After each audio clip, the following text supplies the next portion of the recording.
There was a time when Eliana loved mornings.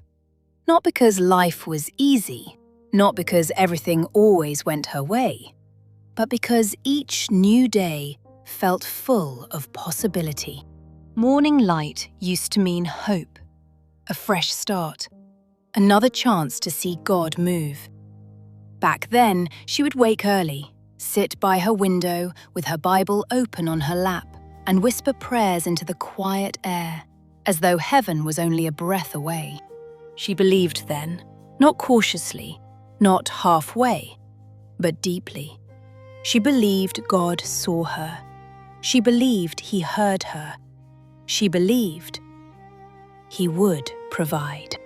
And somehow, in those days, even when she had very little, she never really felt poor, because by faith, she knew she was rich, in ways money never could. But that was then. Now, mornings felt different. Now they arrived too quickly. They came with heavy thoughts, unpaid bills, unanswered emails, and that dull, familiar ache in her chest that told her the day would feel long before it had even begun. Eliana sat in the small sitting room of her flat, still wearing the oversized cardigan she had thrown on the night before. The room was quiet, except for the faint ticking of the clock and the occasional sound of cars passing outside. On the table in front of her were unopened envelopes, a notebook filled with numbers, and her phone, lying face down, as though even looking at it felt exhausting. The curtains were half drawn, the light outside was grey, and the whole room carried the stillness of a life that had slowly stopped moving. She leaned back and closed her eyes. Not to rest, just to escape, even if only for a few seconds. Because when she opened them again, everything would still be there. The bills, the silence, the waiting, and worst of all, the questions. How long would this go on? How had life become this hard? And where was God in all of it? It hadn't always been like this. A year earlier, Eliana had a routine, a job, a reason to get dressed in the morning, a reason to leave the house, a reason to believe she was going somewhere. And then, one ordinary Tuesday, everything changed. The meeting was short, too short. Her manager avoided her eyes. The words were careful, rehearsed, detached. Restructuring, budget cuts, difficult decisions.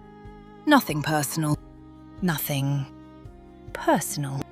She walked out of that building with her things in a box and a numbness she mistook for strength. She told herself she would be fine. Something else would come. It would only be for a little while. And at first, she believed it. She prayed with boldness. She fasted. She spoke words of faith into the air. She applied everywhere, every day. She tried, she really tried. But the responses came slowly. And then they stopped. And the few that came said the same thing. Unfortunately, we regret to inform you, we have chosen someone else. Each message took something from her.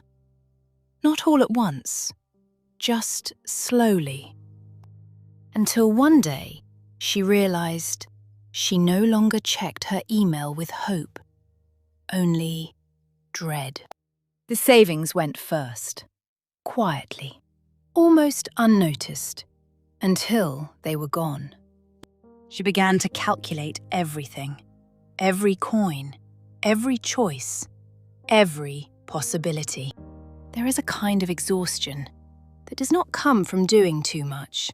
It comes from thinking too much.